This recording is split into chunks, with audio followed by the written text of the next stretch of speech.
আসসালামু আলাইকুম রহমতুল্লাহি ওয়া বারাকাতুহু। চোর ধরুন, চোরকে শায়েস্তা করুন। চুরির মাল ফেরত পেতে কী কী আমল করবেন, আজকে সম্পূর্ণ কিছু আপনাদেরকে জানিয়ে দেওয়ার চেষ্টা করব ইনশাআল্লাহ। আল্লাহ পাক রব্বুল আলামিন কুরআনুল কারীমের মধ্যে ৬৬৬৬ খানা আয়াত নাজিল করে দিয়েছেন। এর মধ্যে একখানা আয়াত আছে, যে আয়াতে কারিমা যদি কেউ ১,১৫,০০০ মতান্তরে ১,৩০,০০০ বার যদি কেউ পড়ে, তাহলে যে চোর মাল নিয়েছে, আপনার সম্পদ নিয়েছে, টাকা পয়সা, গয়না, স্বর্ণ, এই সমস্ত দামি দামি বস্তু সহ ছোটোখাটো বস্তু যদি হয়, যেটা আপনার খুবই প্রয়োজনীয় জিনিস, সেটা যদি কেউ নিয়ে থাকে, তাহলে এই খতমটা পড়ার মাধ্যমে ইনশাআল্লাহ আপনি আপনার মাল ফেরত পাবেন। চোর আপনার মাল ফেরত দিতে বাধ্য হবে ইনশাআল্লাহ। আমরা আসুন এই খতমের সাথে একটু পরিচয় হয়ে নেই। এটাকে অনেকেই বলেন জালালি খতম, বা অনেকেই বলেন খতমি ইউনুস।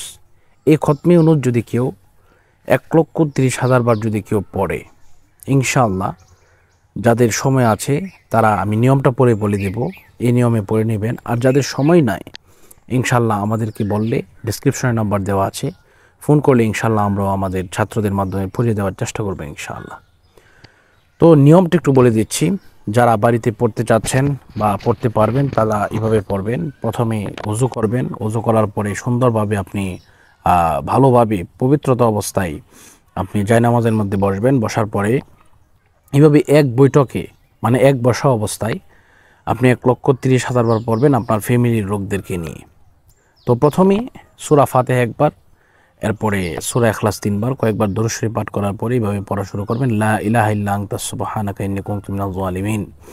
এইভাবে ১০০ বার যখন হয়ে যাবে তখন পড়তে হবে ফাস্তাজাবনা লাহু ওয়া নাজ্জায়নাহু মিনাল গাম্মি ওয়া কাযালিকা নুনজিল মুমিনিন। এইভাবে এই খতমটা যখন পড়বেন, দেখবেন ইনশাআল্লাহ সাথে সাথে, অথবা ৩ থেকে ১ সপ্তাহের ভিতরে, সর্বোচ্চ ৪০ দিনের ভিতরে আপনার মাল আপনি ফিরে পাবেন।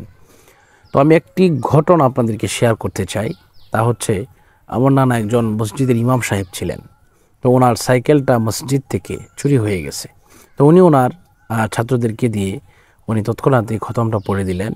ইনশাআল্লাহ মাত্র ৩ ঘন্টা লাগে এই খতমটা পড়লে, কিন্তু মাত্র ১ ঘন্টা পড়ার পরপরই চোর সাইকেল নিয়ে ফেরত এসেছে। এটা আমি নিজে সাক্ষী, এবং আমি দেখেছি চোরের এদিক দিয়ে ওই দিক দিয়ে রক্ত লেগে আছে, এবং চোর কান্না করতেছে, না পায়ের মধ্যে এসে পড়ে গেছে যে হুজুর মাফ করে দেন, আমি আর সহ্য করতে পারতেছি না। আমার হঠাৎ করে এমন তীব্র ব্যথা শুরু হয়ে গেল, আমি অসম্ভব সহ্য করতেই পারতেছি না। আমার মুখ দিয়ে অটোমেটিকলি, নাক দিয়ে এভাবে রক্ত বের হচ্ছে, রক্ত এইভাবে এদিক দিয়ে লেগে আছে। তো আমার নানা মহৎ মনের মানুষ ছিলেন, উনি ক্ষমা করে দিলেন। যাক, যে কথা বলতেছিলাম, আপনারা ইনশাল্লাহ যদি এই খতমটা পড়েন, ইনশাল্লাহ পড়তে পারেন।